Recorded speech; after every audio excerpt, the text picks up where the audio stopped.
Hello सभी का स्वागत है मेरे चैनल पर। तो आपने अगर चैनल को सब्सक्राइब नहीं किया है, नालंदा अकेडमी है मेरा चैनल, और बेल आइकन को आप क्लिक कर दें क्योंकि उस पर हर नोटिफिकेशन आपके पास जाएगा। क्योंकि हर नोटिफिकेशन जाना एक आपके लिए बहुत इम्पोर्टेंट चीज़ होती है, क्योंकि जो मैं भी वीडियो डालूँगी वो आपके पास ज़रूर आएगी। तो शुरू करते हैं आप। मेरा फर्स्ट क्वेश्चन है, मुगल काल का पूर्ण श्वेत संगमरमर से निर्मित प्रथम स्थापत्य क्या था, यानी कि क्या बना हुआ था श्वेत पत्थर से। तो राइट आंसर बच्चों हमारा, क्योंकि मैं उसको नहीं पढ़ूंगी, यानी कि जो उसके ऑप्शंस हैं, क्योंकि बहुत ही टाइम लंबी वीडियो हो जाएगी। तो अब मैं जल्दी से आपको प्रैक्टिस टेस्ट है, तो मैं प्रैक्टिस टेस्ट, क्योंकि आपका एग्ज़ाम आने वाला है। एग्ज़ाम में तो आप पता है कि एक मिनट भी ज़रूरी होती है। तो बच्चों अगर चैनल को सब्सक्राइब करोगे तो आपका मेरे लिए एक मोटिवेशन और आप मेरा बहुत ही धन्यवाद होगा आपके लिए। तो हमारा राइट आंसर बच्चों है हमारा इसका एतमादुद्दौला का मकबरा क्या है, सफ़ेद निर्मित से प्रथम स्थापत्य ये बना हुआ था। नेक्स्ट क्वेश्चन, मध्यकाल में खालसा भूमि से क्या अभिप्राय है। खालसा भूमि थी क्या। तो राइट आंसर बच्चों हमारा होता है कि राज्य की सीधे नियंत्रण में रहने वाली भूमि होती थी, वो क्या कहलाती थी, खालसा भूमि कहलाती थी। यानी इस पर किसी का भी नियंत्रण नहीं होता था, ये स्टेट के अंडर काम रहती थी। नेक्स्ट क्वेश्चन शेष है कि राजस्व प्रशासन के संबंध में क्या सही कथन है। उन्होंने क्या क्या किया कि भू राजस्व का निर्धारण भूमि की पैमाइश पर आधारित था, या भूमि का पैमाइश हेतु सिकंदरी गज तथा सन की डंडी का प्रयोग किया। सही कथन पूछा है बच्चों, हमें इसमें वो ही देखना है। कुल उत्पादन का 1/3 भू राजस्व के रूप में निर्धारित किया गया, या उपयुक्त सभी। तो राइट आंसर बच्चों हमारा होगा इसमें से सारे ही सही हैं, कि उन्होंने भू राजस्व का निर्धारण भूमि की पैमाइश पर आधारित किया था, ठीक है। और उन्होंने सिकंदरी गज तथा सन की डंडी का प्रयोग किया। सन बेटा एक ऐसी वो होती है, एक पौधा होता है बहुत बड़ा, तो उसकी डंडी का वो प्रयोग करते थे सन, ठीक है। और उन्होंने क्या किया कि 1/3 वो भू राजस्व लेते थे। नेक्स्ट क्वेश्चन, अकबर द्वारा 1575 यानी कि 1575 ईस्वी में इबादत खाने की स्थापना किस उद्देश्य से की गई थी। राइट आंसर बच्चों हमारा धार्मिक उद्देश्यों के वाद विवाद हेतु किए इबादत खाने की स्थापना की गई थी। देखो दो क्वेश्चन बनते हैं, कब की गई थी 1575 में, और क्यों की गई थी, धार्मिक विवाद के विषयों के वाद विवाद हेतु। क्योंकि अकबर कहते थे कि मतलब ये धर्म क्या है कि लोग अपना अपना सारा धर्म मानते हैं, तो उन्होंने ये वाला इबादत खाना इसीलिए खोला था। सभी हिंदू आए, मुस्लिम आए एंड ईसाई आए, जैन आए, बौद्ध आए, सभी उन्होंने बोला। और उन्होंने कहा कि क्या आपका अल्लाह अलग है, क्या आपका अलग है। तो सभी के क्या है विचार मिलते जुलते विचार थे, ठीक है। तो क्यों खोला था, धार्मिक विषयों पर वाद हेतु ये इबादत खाना खोला गया था। नेक्स्ट क्वेश्चन हमारा, अकबर ने अपने मालवा अभियान में किस शासक को किस शासक को पराजित किया था। मालवा यानी कि देखो अकबर के समय मालवा का शासक कौन था, बाज बहादुर। और किसको क्या किया, पराजित किया, तो बाज बहादुर को पराजित किया था, ठीक है। नेक्स्ट क्वेश्चन, किस मुगल शासक के काल में स्थापत्य का स्वर्णकाल माना जाता है। अकबर, जहांगीर, शाहजहां या हुमायूं। तो इसका राइट आंसर बच्चों हमारा होगा शाहजहां का जो स्वर्णकाल, स्थापत्य का स्वर्णकाल माना जाता है। नेक्स्ट क्वेश्चन, उत्तर मुगल में किसी राजा बनाने वालों की संज्ञा दी गई है, ठीक है। निजामुल मुल्क, जहांदार शाह या सैयद बंधु। तो बच्चों it is very most important question, और इनका बहुत अच्छा रोल होता है कि राजा बनाते थे और गिराते थे। तो इसका राइट आंसर बच्चों हमारा होगा सी इज राइट आंसर, कि सैयद बंधु वह थे कि ये राजा को भड़काकर और किसी के विरुद्ध भड़का देते थे, ठीक है। और अगर जैसे राजा ने इनकी नहीं बात मानी तो उसको पदयुक्त कर देते और दूसरा राजा बना देते, ठीक है। ये जब हुआ जब 1707 में औरंगजेब की मृत्यु हो जाती है, तो उसके बाद जो उनके ये थे राजा थे बने, शासक बने, वो बहुत ही कमज़ोर होते थे। वो अपनी कोई भी ऐसी पूरी सत्ता के साथ नहीं रहते, और वो दूसरों के साथ ही निर्भर रहते थे कि कोई जैसे किसी को बहका देता उसी के बहकावे में चले जाते थे। तो हमारा शहीद बंधु इसका राइट आंसर हुआ बच्चों। अगला क्वेश्चन है, किस समाज सुधारक को भारत का नवजागरण का अग्रदूत कहा जाता है? तो बच्चों समाज सुधारक का पूछा है, तो राइट आंसर बच्चों हमारा इसका है राजा राम मोहन राय को क्या कहा जाता है? भारत के नवजागरण का अग्रदूत कहा जाता है। Next question, home rule league आंदोलन में कॉमनवेल्थ एवं न्यू इंडिया पत्रिका का प्रकाशन किसके द्वारा किया गया था? कि कॉमनवेल्थ और न्यू इंडिया पूछा है बच्चों, ये पत्रिका थी। तो ये बहुत ही पत्रिका इंपॉर्टेंट होती हैं और ये आती हैं क्वेश्चन में, ठीक है। तो एनी बेसेंट की कॉमनवेल्थ और न्यू इंडिया पत्रिका थी। नेक्स्ट क्वेश्चन, तत्वबोधिनी सभा के संस्थापक कौन हैं? महादेव गोविंद रानड़े, आत्माराम पांडुरंग, देवेंद्रनाथ टैगोर या राजा राममोहन राय? तो हमारा राइट आंसर बच्चों इसका होगा तत्वबोधिनी के संस्थापक कौन थे? देवेंद्रनाथ टैगोर, ठीक है, तत्वबोधिनी। अगला क्वेश्चन है हमारा, इन्हें मिलान करना है सती प्रथा, हिंदू विवाह विवाद, दास प्रथा, प्रतिबंध, नेटिव मैरिज एक्ट। तो हमारा देखते हैं बच्चों कि कौन से किसके जो ये गवर्नर जनरल थे, किसके शासनकाल में ये की गई थी? तो सती प्रथा थी बच्चों हमारी लॉर्ड विलियम बेंटिक के काल में, यानी कि 1928 में 1929 में, ठीक है। और हिंदू पूर्ण विवाह ये हमारा होगा लॉर्ड कैनिंग के काल में किया जाता है। और दास प्रथा जो एक्ट था वो एलन बरो, और native marriage act Nathu book, ठीक है। तो हमारा राइट आंसर होगा बच्चों इसमें, एक दोबारा देख लेते हैं समझ में थोड़ा। ए का 2 है, ठीक है, लॉर्ड विलियम बेंटिक, और यानी कि 1 इसे एलिमिनेट करते हैं तो 1 का 2 है। बी का 3 है, लॉर्ड कैनिंग, हिंदू पुनर्विवाह थे कि लॉर्ड कैनिंग के शासनकाल में की गई थी। दास प्रथा थी एल्मरो, और नेटिव मैरिज नाथ बुक्र, ठीक है, बुक।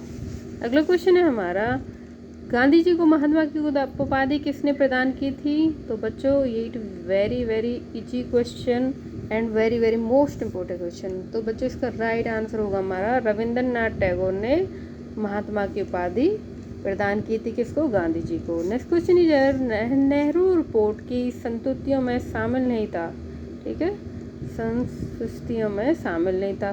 पूर्ण स्वराज्य, केंद्र में पूर्ण उत्तरदायी शासन, प्रांतीय स्वतंत्रता या मौलिक अधिकार? तो राइट आंसर बच्चों होगा पूर्ण स्वराज्य नहीं शामिल था, उनके ये सभी शामिल थे जो उन्होंने नेहरू रिपोर्ट में जो भी बातें लिखी थी। अगला क्वेश्चन है, पुरंदर की संधि 60-65 में किसके मध्य हुई थी? शिवाजी एवं जसवंत, शिवाजी एवं जय सिंह, साहू एवं औरंगजेब या बाजीराव व शहीद बंधुओं के बीच में? तो राइट आंसर बच्चों हमारा होगा शिवाजी और जय सिंह के बीच क्या हुई? पुरंदर की संधि हुई थी। अगला क्वेश्चन हमारा, शिवाजी की लगान व्यवस्था के संबंध में क्या सही है? तो बच्चों आप वीडियो को पॉज करके पढ़ा करो, मैं फिर बहुत लंबी वीडियो हो जाती है इससे। तो राइट आंसर होगा, चलो मैं पढ़ देती हूँ, कि शिवाजी की लगान व्यवस्था रैयतवाड़ी थी, ठीक है, वो किसानों पर निर्भर थी। रैयत मीन्स किसान होते हैं, ठीक है। इसमें किसानों के साथ सीधा संपर्क स्थापित किया, बिल्कुल बच्चों। और तरफों का प्रधान लगान अधिकारी कारकुन तथा हवलदार होता था, ठीक है। तो उपयुक्त इसमें से सभी सही हैं। नेक्स्ट क्वेश्चन, अंतिम आंग्ल मराठा युद्ध किस गवर्नर जनरल के काल में हुआ? अंतिम आंग्ल पूछा है, ठीक है, मराठा युद्ध जॉन एडम्स, लॉर्ड एम्सहर्स्ट या लॉर्ड हेडिंग या लॉर्ड मिंटो प्रथम? तो ये बच्चों ये हमारा लॉर्ड हैंगिस्ट के शासनकाल में अंतिम आंग्ल मराठा युद्ध हुआ था। इस क्वेश्चन हमारा, बंगाल एवं बिहार की स्थायी बंदोबस्त किसके द्वारा लागू की गई थी? तो इसका राइट आंसर होगा लॉर्ड कॉर्नवालिस के द्वारा स्थायी बंदोबस्त लागू किया गया था जब ये अपने गवर्नर थे। भारतीय शिक्षा का मैग्ना कार्टा की संज्ञा दी गई है, किसे दी गई है बच्चों? तो राइट आंसर होगा हमारा वुड डिस्पैच को भारतीय शिक्षा के मैग्ना कार्टा की स्थापना की मतलब संज्ञा दी जाती है, जो 1854 में आता है, ठीक है। लॉर्ड रिपन के काल में पारित किया गया कौन सा अधिनियम दुर्भाग्यशाली विवाद के साथ समाप्त हुआ? तो इल्बर्ट बिल था, जो 1883 यानी कि 1883 और 84 में ये स्थापित हुआ था, समाप्त हो गया था। ठीक है, इल्बर्ट बिल जो था उसमें यही था कि जो न्यायाधीशों का था कि भारत के जो न्याय का कार्य है वो अंग्रेज देखेंगे, जो अंग्रेज करते थे। जो भी कोई अगर किसी से अपराध हो जाता है तो हमारे भारतीय कहते थे नहीं, हम देखेंगे उनको, अगर हम न्यायाधीश हैं तो हम उनका जज करेंगे, नहीं, बल्कि जो अंग्रेजों के द्वारा ही उनका न्याय करा दिया जाता था। तो इसी के उसमें इल्बर्ट बिल आया, परंतु वह मतलब ये बहुत ही विवाद हुआ इसके ऊपर और ये समाप्त कर दिया गया। नेक्स्ट क्वेश्चन, 1857 के विद्रोह में क्या परिणाम निकले, क्या परिणाम सामने आए थे बच्चों? तो राइट आंसर बच्चों हमारा इसमें होगा कि औपनिवेशिक शासन ने भारतीय रजवाड़ों के विजय एवं विलय की नीति का परित्याग कर दिया था। यानी कि अब क्या है कि इसके बाद 1857 के बाद 58 में महारानी विक्टोरिया ने कह दिया था कि अब आप जो रियासतें हैं उनका बिल्कुल भी विलय नहीं करोगे। ठीक है, तो यही परिणाम सामने आया था। अगला क्वेश्चन है हमारा 1883 में चार्टर एक्ट द्वारा क्या प्रावधान किए गए थे? इसमें भारतीय व्यापार का कंपनी के एकाधिकार समाप्त किया गया, या बंगाल के गवर्नर जनरल का नाम परिवर्तित करके भारत का गवर्नर जनरल रख दिया गया, या प्रांतों को कानून बनाने का अधिकार दे दिया गया था? नहीं बच्चों, इसमें भारतीय व्यापार पर कंपनी का एकाधिकार समाप्त कर दिया गया। ठीक है, इसमें राइट आंसर हमारा बच्चों ए और बी है। ठीक है, ये सी नहीं है। इसमें प्रांतीय अधिकार तो बहुत बाद मिलते हैं। अगला क्वेश्चन हमारा बच्चों है फैजाबाद में 1857 के विद्रोह को नेतृत्व किसने किया था? किसने प्रदान किया? फैजाबाद में पूछा है। तो इसका राइट आंसर होगा बच्चों मौलवी अहमदुल्ला ने इसका विद्रोह का नेतृत्व किया था 1857 के विद्रोह में। ठीक है, बहावी आंदोलन के संस्थापक कौन थे? भगत जवाहर सिंह, शरीयतुल्लाह या सैयद अहमद, या इनमें से कोई नहीं? तो राइट आंसर बच्चों हमारा इसका होगा सैयद अहमद। कहाँ थे? बहावी आंदोलन के संस्थापक थे। 1857 के विद्रोह की सुनियोजित राष्ट्रीय स्वतंत्रता संग्राम की संज्ञा प्रदान की है किसने की है बच्चों? वीर सावरकर, या पी रॉबर्ट्स ने, या टी आर होम्स ने, या सर जॉन लॉरेंस थे? तो राइट आंसर बच्चों हमारा होगा वी सावरकर कहते थे कि यह सुनियोजित राष्ट्रीय स्वतंत्रता संग्राम था। ठीक है, हमारे इतिहासकार थे भारतीय। ठीक है, तो अगला क्वेश्चन है मुस्लिम लीग ने मुक्ति दिवस कब मनाया था? मुक्ति दिवस बेटा जब हमारे जो कांग्रेस मंत्रिमंडल है, जब उन्होंने प्रांतों को अपना इस्तीफा दे दिया, जब उन्होंने कहा कि भाई चलो छुट्टी मिल गई, तो ये हमारा राइट आंसर होगा ए इज राइट आंसर कि 1939 में जब प्रांतों में कांग्रेस मंत्रिमंडलों ने इस्तीफा दे दिया था तो क्या हुआ? त्यागपत्र दे दिया, तो मुस्लिम लीग ने अपना मुक्ति दिवस मनाया था। कांग्रेस के किस अधिवेशन में पूर्ण स्वराज्य के लक्ष्य को प्रस्तावित किया गया था? तो राइट आंसर बच्चों हमारा होगा लाहौर अधिवेशन में क्या हुआ कि पूर्ण स्वराज्य के जो प्रस्ताव था उसको रखा गया। अगला क्वेश्चन, दीनबंधु मित्र ने अपने नाटक में किस विद्रोह का वर्णन किया है? तो राइट आंसर बच्चों हमारा नील विद्रोह था, जिस विद्रोह को दीनबंधु मित्र ने अपने नाटक में वर्णन किया गया है। अगला क्वेश्चन, दक्षिण भारत में आत्मसम्मान प्रणेता के आंदोलन के प्रणेता कौन थे? तो राइट आंसर बच्चों हमारा E V Ramaswamy Naicker. Next question हमारा रैमजे मैकडॉनल्ड द्वारा घोषित सांप्रदायिक पंचायत का संबंध था। ठीक है, तो दलितों के साथ पृथक निर्वाचन मंडल के प्रावधान से क्या था? रैमजे मैकडॉनल्ड द्वारा घोषित सांप्रदायिक पंचांग नहीं होगा, पंचांग था ये पहले, ठीक है। तो उन्होंने क्या कहा था कि हम जब 1931 से लेकर 1930 से असहयोग आंदोलन शुरू कर दिया, तो महात्मा गांधी ये हमारे BR अम्बेडकर ने वहाँ चले गए थे इंग्लैंड। तो उन्होंने कहा था कि मुझे पृथक निर्वाचन चाहिए दलितों के लिए, परंतु बहुत ही उनके गांधी जी के समझाने पर उन्होंने ये वापस ले लिया था। तो ये कौन थे कि दलितों के लिए पृथक निर्वाचन मंडल के प्रावधान था, जो रैमजे मैकडॉनल्ड के द्वारा सांप्रदायिक पंचांग था, ठीक है। अगला क्वेश्चन है 1940 में व्यक्तिगत सत्याग्रह में भाग लेने वाले प्रथम जो सत्याग्रही कौन थे? विनोबा भावे थे बच्चों, ठीक है। नेक्स्ट, भारतीय संविधान सभा का गठन किस योजना के आधार पर किया गया? किस मिशन? वेवल योजना, कैबिनेट मिशन योजना या अगस्त प्रस्ताव? तो राइट आंसर बच्चों हमारा होगा कैबिनेट मिशन योजना के तहत भारतीय संविधान सभा का गठन किया गया, कैबिनेट मिशन, ठीक है। भारतीय संविधान में अंतर्निहित राजनीतिक सिद्धांत है, क्या है? संप्रभुता या पंथ निरपेक्षता या लोकतंत्र या ये सभी? तो राइट आंसर बच्चों हमारा होगा ये सभी क्या हैं? राजनीतिक सिद्धांत हैं। अगला क्वेश्चन है गुटनिरपेक्ष आंदोलन का स्वरूप किस सम्मेलन में स्पष्ट रूप से सामने आया? बेलग्रेड कॉन्फ्रेंस 1931 या शिमला कॉन्फ्रेंस 1931 नहीं था, 1961, ठीक है, 1962 1963। तो गुटनिरपेक्ष आंदोलन का स्वरूप कब आया सामने? बेलग्रेड कॉन्फ्रेंस सम्मेलन में, जो 1961 में हुआ था। ये सूची 1 है और इसको 2 से मिलाना है।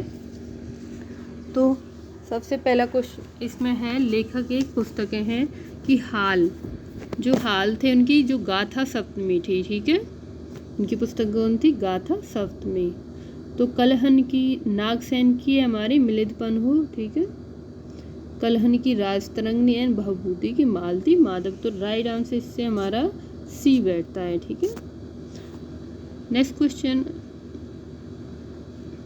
पर चला गया बच्चों। पंचतंत्र का फारसी में अनुवाद करने वाले विद्वान हैं, कौन है? अबुल फजल, अब्दुल रहीम खान खाना, फैजी या शेख मुबारक। तो पंचतंत्र का फारसी अनुवाद किसने किया था बच्चों? इसका राइट आंसर होगा हमारा अबुल फजल ने पंचतंत्र का फारसी अनुवाद किया। स्वराज्य मेरा जन्मसिद्ध अधिकार है और मैं इसे प्राप्त करके रहूंगा, यह कथन किसका था? यह कथन था बाल गंगाधर तिलक जी कहते थे कि स्वराज्य मेरा जन्मसिद्ध अधिकार है।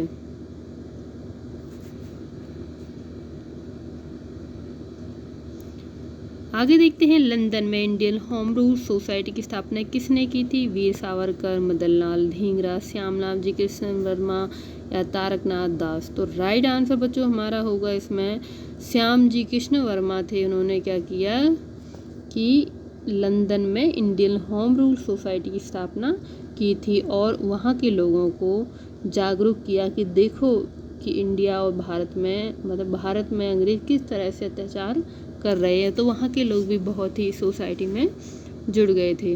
बंगाल में युगांतर पत्रिका संपादन किसके द्वारा किया गया था? युगांतर बच्चों देखो अरविंद घोष, वीरेंद्र कुमार घोष, भूपेंद्र घोष या ब्रह्मा माधव उपाध्याय या संतोष सिंह। तो राइट आंसर होगा हमारा बच्चों 88 का है वीरेंद्र घोष और भूपेंद्र नाथ घोष ने क्या किया?